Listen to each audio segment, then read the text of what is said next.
Okey, soalan 30 pula. Kita tengok dekat sini. Rajah menunjukkan sebuah segi 4 tepat KLMN. Diberi bahawa perimeter adalah ukur lilit. KLMN adalah lebih daripada 17 cm. 17 cm. Maka penyelesaian bagi X, kita nak tengok sama ada X itu sama dengan lebih besar daripada 2 ataupun lebih besar daripada 3 ataupun lebih besar sama dengan 4 ataupun kurang sama dengan kurang ataupun sama dengan 4. Okey, kita pilih. Kita buat macam ni saja sebab kita tak kalau objektif dia tak kisah macam mana penyelesaian pun. Okey. Yang penting dia boleh capai. Okey, katalah yang pertama adalah 2x tolak 4. Kita ambil sini. Sini 2x tolak setengah. Okey. Kita letak 2. Ni ada nilai 2, ni ada nilai 3, ni ada nilai 4. Okey, kita tengok ya. Mula kita cari sisi dulu tahu. Sisi yang pertama ni, sisi yang kedua. Kalau perimeter adalah ukur lilit. Dan kita akan tambah semua sisi ni. Ni hasil tambah ini tambah dengan yang ni juga. Sama kan yang ni? Ini sama dengan yang ni. Ini pun sama dengan yang ni. Jadi maksudnya kita dapat yang ni lebar dan panjang. Kita tambah 2 kali, ya. Sebab dia sama juga. Kita darab 2 kali lah. Bukan tambah 2 kali, darab 2 kali. Okey, kita cari ni. Kita guna macam ni saja. 2 alpha x tolak 4. Kita calculate. Kita letak X itu 2. Kita akan dapat kosong. Okay. Lepas tu kita ganti dengan 3. Calculate 3 pula. Kita akan dapat 2. Kita calculate 4 pula. 4. Kita akan dapat 4. Okay. Yang ni pula kita tukar balik dia punya persamaan ni. Okay. Kita letak 2 alpha X tolak setengah 1/2.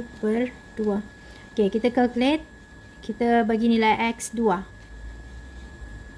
sama dengan, okey, kita akan dapat 3.5 dekat sini.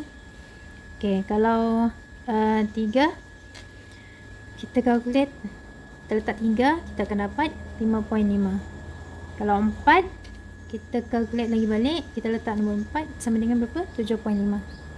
Okey, itu untuk setiap sisi tau. Okey. Dia ada 2 kali kan. Ini ada 2 kali. Ini pun ada 2 kali. Bila kita tambah yang ni 1 kali, kita darab dengan 2 kali. Kita tambah dulu ni. Okay. Dia akan jadi berapa? Ni 3.5. Ini akan jadi 7.5. Ini akan jadi 11.5. Jadi nak cari perimeter. Kita darab 2 saja. 3.5 darab 2 berapa? 3.5 darab 2 7. Ini kalau duit mesti kamu laju kan. RM3.50 kali 2 terus dapat jawapan sebenarnya. 7.5 darab 2 you akan dapat RM15. Okay. Itu kalau duit 11.5 darab 2 you akan dapat 23. Ya. 23. 11.5. Ya. 11.5 darab 2 you akan dapat 23. Okay. Mana yang dia kata diberi bahawa perimeter KLMN adalah lebih daripada 17. Mana yang lebih daripada 17. Kalau kita tengok dekat sini, perimeter yang pertama adalah 7. Nah, 2 ni salah lah. Okay, perimeter yang kedua 15. Tapi dia kata lebih besar daripada 3. Okay, nanti kita akan check ya. Kalau dia lebih besar daripada 3, adakah dia benar ataupun salah. Okay, ini lebih besar atau sama dengan 4. Ini betul lah. Okay. Lebih besar ataupun sama dengan 4. So, bila dia sama dengan 4, dia 23. Kalau lebih besar, lagi besar dia punya perimeter kan, lebih daripada 17 cm. Okey, kalau ini kecil atau sama dengan 4 ni, cikgu rasa salah sebab dia kalau kecil dia mungkin akan ambil nilai 2 dan 3. Okey, tengok kalau kita ambil 2 dan 3 dia akan jadi kecil daripada 17. So this one is salah. So sekarang kita nak tengok yang mana lebih tepat. Okey, ini betul, tapi kita nak tengok yang ni sebab dia tandanya lebih besar. Kalau lebih besar, katalah kita pilih 3 ni 3.2 contohnya. Okay, 3.2 ya. Jadi untuk 2x tolak 4, 2 alpha x tolak 4, kita calculate 3.2, kita akan dapat 2.4. Jadi 2.4 kita tambah dengan ini 2.4. Sini 3.2, sini kita akan dapat 2.4. Okay, kalau 2x 2 alpha x tolak 1/2, kita calculate. Kita ambil nilai 3.2 tadi. 3.2. So kita akan dapat 5.9. Bila kita tambah ni 2.4 tambah 5.9. Kira macam duit ya. RM2.40 tambah RM5.90 you akan dapat RM8.30. Betul ke? Okay, 2.4 tambah 5.9 you akan dapat 8.3. Okay, 8.3. Kita darab dengan 2 nak cari perimeter. Jadi kita darab dengan 2, kita akan dapat 16.6. Adakah ini lebih besar daripada 17? Jadi jawapannya tak sesuai.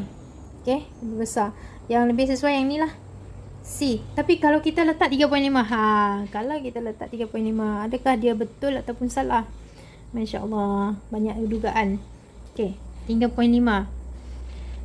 2 alpha X tolak 4, kita calculate 3.5. Kita akan dapat 3 dekat sini. Lepas tu kalau 2x tolak setengah, 1/2. 1/2. Kita calculate 3.5. Kita akan dapat 6.5. Jadi bila kita tambah 6,5 ni dengan 3, kita akan dapat 9,5. Bila kita kali 2, 9,5 ni, kita akan dapat 18, 19 lah kita dapat. Alamak, betul lah. Untuk 3.5 dia betul. Okay, jadi maksudnya boleh tak kita ambil X ini lebih besar daripada 3? Ya, wajar juga kan, sebab 3.5 lebih besar daripada 3 kan. Jadi jawapannya yang paling dekat dan lebih sesuai adalah jawapan B. Okay, boleh? Sebab dia masih dalam keadaan lebih besar daripada 3. Okay. Alright, soalan 31. Yang ni senang. Okay, Raja 13 menunjukkan pergerakan Roslan dari rumahnya ke sekolah dengan menaiki kereta. Roslan, ini dari rumah lah ni, perjalanannya dari awal kan, dari kosong. Rumah Roslan pergi ke sekolah. Sinilah sekolah sampai sudah ni. Okay, dengan menaiki kereta. Roslan singgah sebentar di gerai untuk membeli kuih. Jadi mana dia berhenti? Kalau singgah sebentar tu dia berhenti lah kan. Okay, kalau berhenti, kita akan tengok di mana. Dekat sini. Okay, garis lurus ni maksudnya dia tak bergerak lah. So dekat sini jarak kan, sini masa. Okay, kalau dia condong macam ni, dia bergerak. Ya, bergerak pergi ke tempat tu, ke destinasi. Tapi kalau dia macam ni, dia tak bergerak. Tengok dalam kilometer yang ke-5 ni, dia di situ saja. Berapa minit dia dekat situ? 8 minit. Tengok dari 10 minit ke 10 sampai minit ke 18. Okay, sebelum meneruskan perjalanannya ke sekolah. Okay, itu kita faham daripada Raja. Lepas tu dia tanya, berapakah tempoh masa dalam minit? Dia nak tempoh masa. Kita akan tengok dalam minit dekat sinilah, pada garisan ini. Roslan berhenti di gerai makanan. Okey, dia berhenti dekat sini tadi kan? Cikgu dah bagi tahu tadi kan? Pada minit ke-10 hingga minit ke-18 dia berhenti. Jadi dia nak berapa tempoh masa. So kita tolak sajalah. Kita nak tahu berapa tempoh masa kat sini. 18 tolak 10 dia akan dapat 8 minit. Okey. 18 tolak 10 dia akan dapat 8 minit.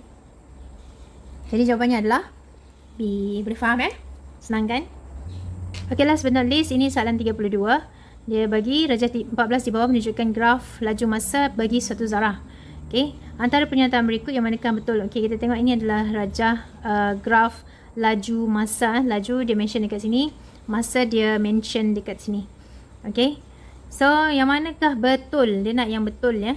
Jadi zarah itu bergerak dengan laju seragam dalam tempoh 32 saat. Okey, dia laju seragam dekat sini. Ya. Ini laju dia seragam dalam tempoh berapa minit tu. Okey, kita tengoklah ini masanya kan. Okey, ini adalah laju seragam. Ingat ya, kalau yang lurus macam ni laju seragam. Kalau ini dia pecut. Okey. Kalau dia turun, maksudnya dia kurangkan kelajuannya. Okey, zarah itu bergerak dengan laju seragam dalam tempoh 32 saat. Betul ke 32 saat? Kita tengok masa kat sini. 32 saat ke tak ni? 15 saat saja kan? So this one is salah. Salah. Zarah itu bergerak dengan laju seragam dalam tempoh 5 saat sahaja. Laju seragam juga dia cerita, tapi dia kata dalam tempoh 5 saat. Salah juga, sebab tadi kita tengok 15 saat. Okey, laju seragam zarah itu adalah 67 meter per saat. Betul ke laju seragam ni 67? Ini nilai laju ya. Tengok pada pasi laju. 32. Laju seragamnya adalah 32 minit per saat. Okey, ini salah. Dan last, laju seragam, kalau 3 dah salah, ini lain betul kan? Tak payah baca pun. Okey, tapi kita kena baca juga supaya kita yakin bahawa ini adalah jawapannya. laju seragam Zara itu adalah 32 meter per saat, betul? Betul. So, ini adalah laju seragamnya. Nilai laju seragam. So, betul lah. Jawapannya adalah D. Okay, so far so good. Alhamdulillah. Terima kasih semua ya. Assalamualaikum.